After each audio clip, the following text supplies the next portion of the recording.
ഒരു ചെറിയ ഗ്രാമത്തിൽ കാടിനോട് ചേർന്നുള്ള ഒരു വീട്ടിൽ രമ എന്ന ഒരു കുട്ടിയുണ്ടായിരുന്നു. അവൾക്ക് ഒരു പാവയുണ്ടായിരുന്നു. ലില്ലി എന്നായിരുന്നു ആ പാവയുടെ പേര്. രമയ്ക്ക് ലില്ലിയെ വലിയ ഇഷ്ടമായിരുന്നു. അവൾ എപ്പോഴും ലില്ലിയോടൊപ്പം കളിച്ചു, ലില്ലിയോട് സംസാരിച്ചു.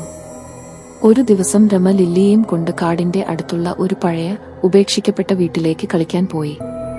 ആ വീട്ടിൽ ആരും താമസിക്കുന്നില്ലായിരുന്നു. ജനലുകൾ പൊട്ടിപ്പൊളിഞ്ഞ് വാതിലുകൾ തുറന്നുകിടന്നിരുന്നു. രമ അവിടെ ലില്ലിയോടൊപ്പം കളിച്ചു. പെട്ടെന്ന് ഒരു വലിയ ശബ്ദം കേട്ടു.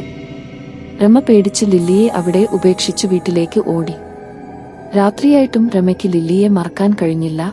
അവൾക്ക് ലില്ലിയെ തിരികെ എടുക്കണമെന്ന് തോന്നി. രമയുടെ അച്ഛനോടും അമ്മയോടും പറയാതെ അവൾ ലില്ലിയെ എടുക്കാൻ ആ പഴയ വീട്ടിലേക്ക് പോയി. ആ പഴയ വീട്ടിൽ എത്തിയപ്പോൾ രമ കണ്ടത് ഭീകരമായ കാഴ്ചയായിരുന്നു.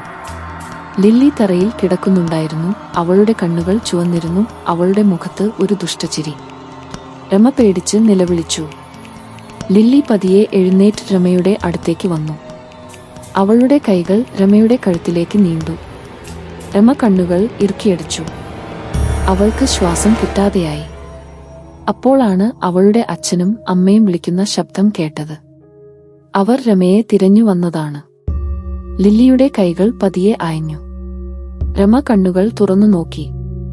ലില്ലി അവിടെ തറയിൽ കിടക്കുന്നുണ്ടായിരുന്നു. അവളുടെ കണ്ണുകൾ സാധാരണ പോലെയായിരുന്നു.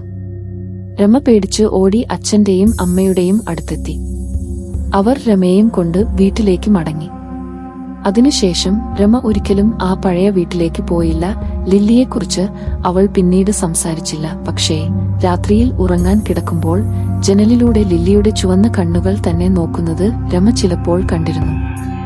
അതൊരു വെറും തോന്നലാണോ അതോ സത്യമാണോ എന്ന് രമയ്ക്ക് ഉറപ്പില്ലായിരുന്നു.